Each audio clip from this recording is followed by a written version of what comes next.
Hello everyone, this is Disha. Welcome back to the channel Medical Disha.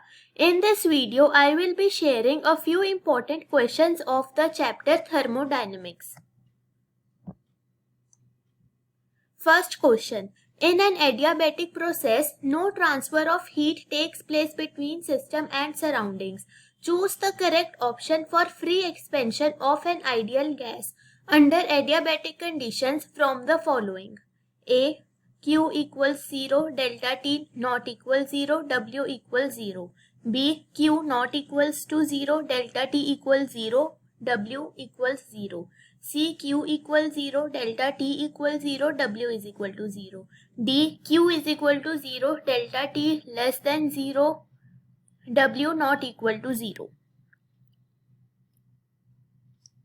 Right answer will be C. Since it is a adiabatic process, so no transfer of heat will take place, Q becomes 0. And since it is a free expansion, in free expansion no work is done. Work done will be 0. And since both of them are 0, delta T will also be 0. Second question.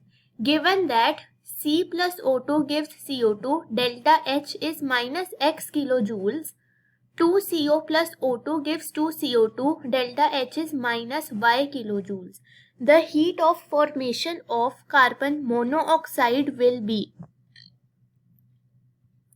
4 options are given. You can pause the video and find the right answer. Coming to the solution. Formation of carbon monoxide, इसका reaction होगा C plus half O2 gives CO.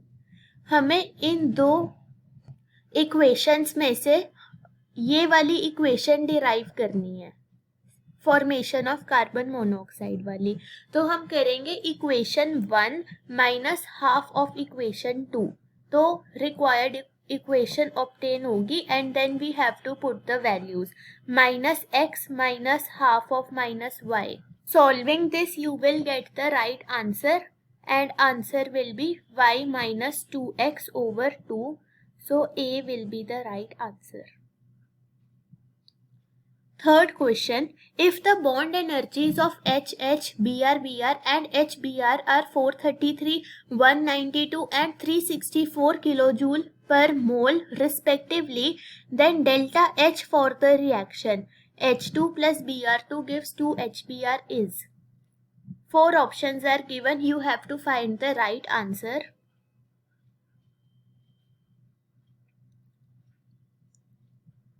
So, the delta H of the reaction is given by bond energy of reactant minus bond energy of product. तो हमें बस BeH2 plus BeR2 minus 2 BeHBr मतलब bond energy of the total reactants minus bond energy of products. इसमें values put करके solve करना है and right answer will be D.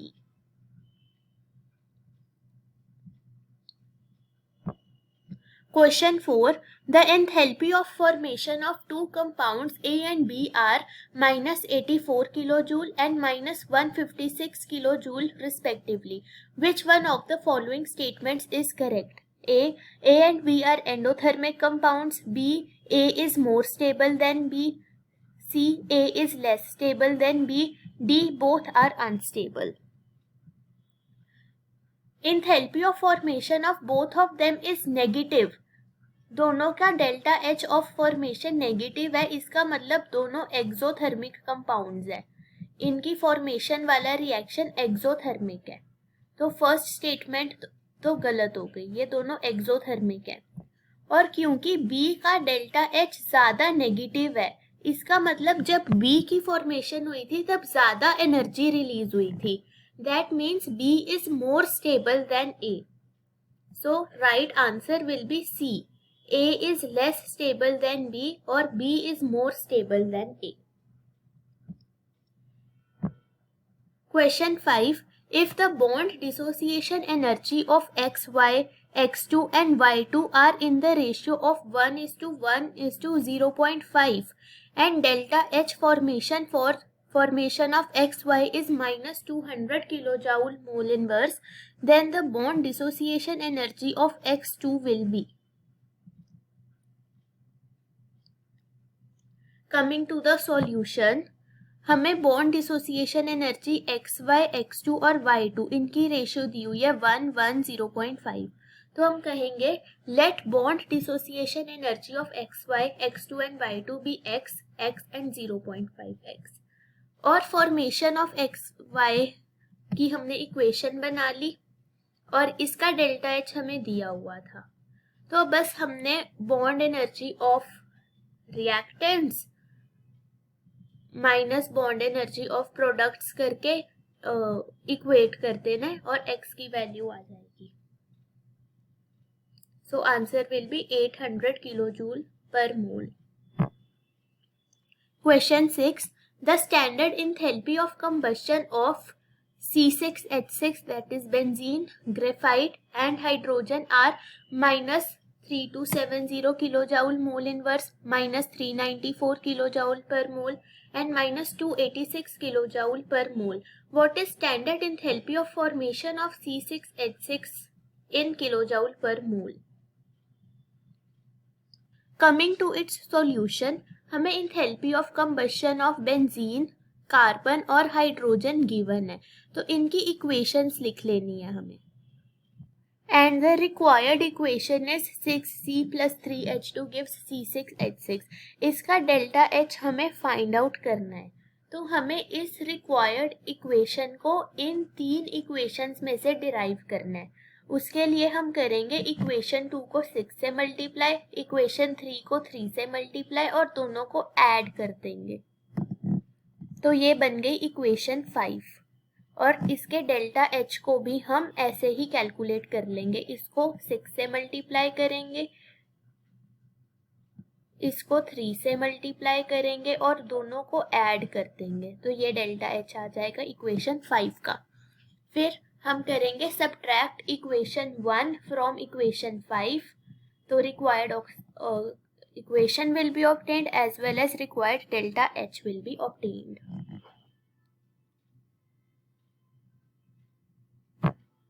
Question 7. For the reaction X2Y4 liquid gives 2XY2 gas at 300 Kelvin. Delta U is 2.2 kilocalorie, delta S is 20 calorie per Kelvin respectively. So we have to find delta G. Delta G का formula होता है delta G is equal to delta H minus T delta S. हमारे पास T भी given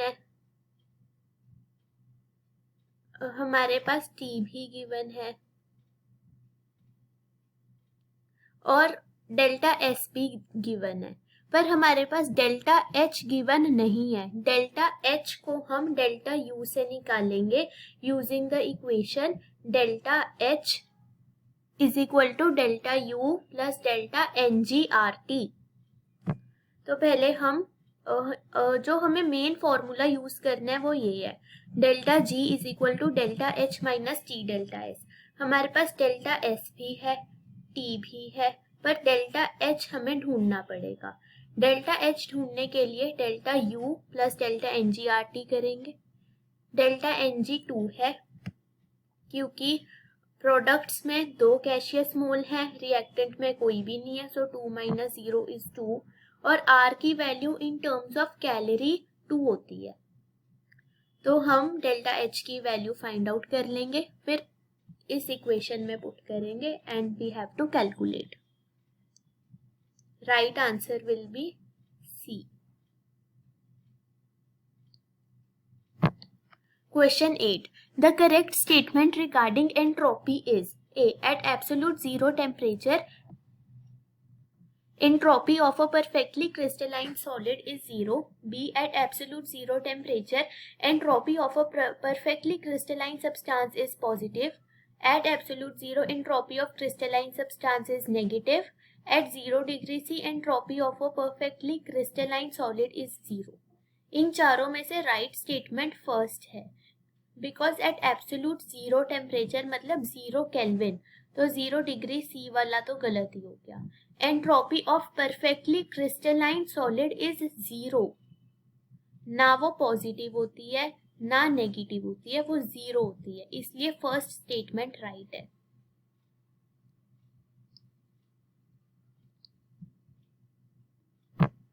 question 9, molar heat capacity of aluminium is 25 joule Kelvin inverse mole inverse. Heat necessary to raise the temperature of 54 gram of aluminium from 30 degree C to 50 degree C.